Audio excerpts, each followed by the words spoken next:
In the 17th century, Puritan leaders had a specific name for the territory to their south. They called it Rogues Island.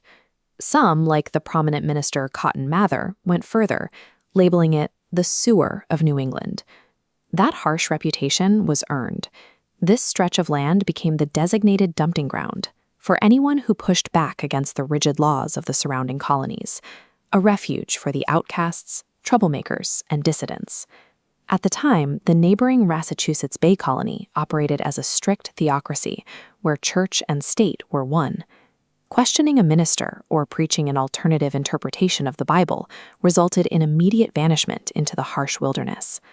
Rhode Island's origin was unique. While other colonies began as royal ventures for profit, this one formed from a collective of desperate refugees. This history embedded a deep, reactive hatred of top-down authority directly into the region's DNA. Two of the most famous of those exiles were Roger Williams, who arrived in 1636, and Anne Hutchinson, who followed 2 years later. Both had been banished from Massachusetts for their religious views. Williams bypassed the English king entirely and secured land directly from the Narragansett tribe.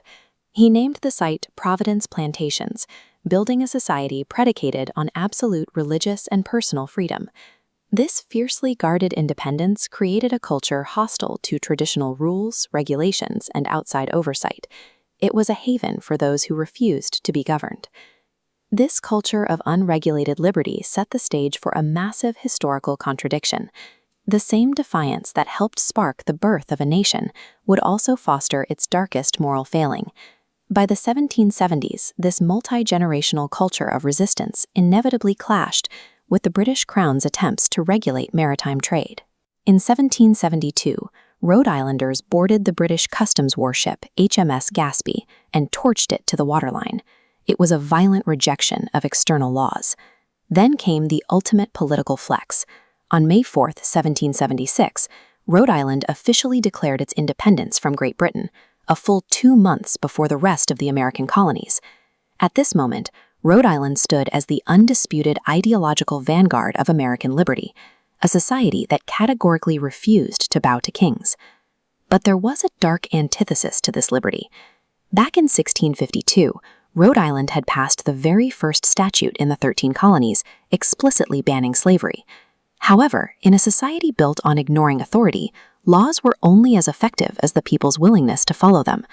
The wealthy merchant families of Newport simply ignored their own anti-slavery legislation for the sake of profit. Newport merchants mastered the triangle trade system. They shipped local rum across the Atlantic to West Africa, traded it for enslaved humans, forced them across the Middle Passage to the Caribbean, and loaded the vessels with molasses to return to Newport.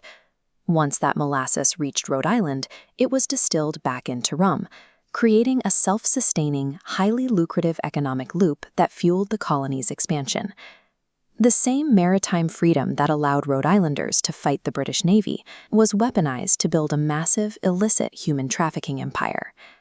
The statistical reality of the late 18th century shatters any myth that the North was a passive observer of slavery. This chart compares New England's enslaved populations in 1774. Rhode Island's reached 6.3%, nearly twice its neighbors. Post-war, its merchants controlled between 60 and 90%. Rhode Island functioned as the continent's primary corporate architect of the trade, operating as its most active and successful beneficiary. This historical data is still visible in the physical wealth and architecture of Rhode Island today. The grand colonial buildings and the generational wealth that paved the way for Newport's Gilded Age mansions were bankrolled by the slave and molasses trade. Contrast that opulence with God's Little Acre, the colonial African burial ground in Newport, containing headstones from the 1700s.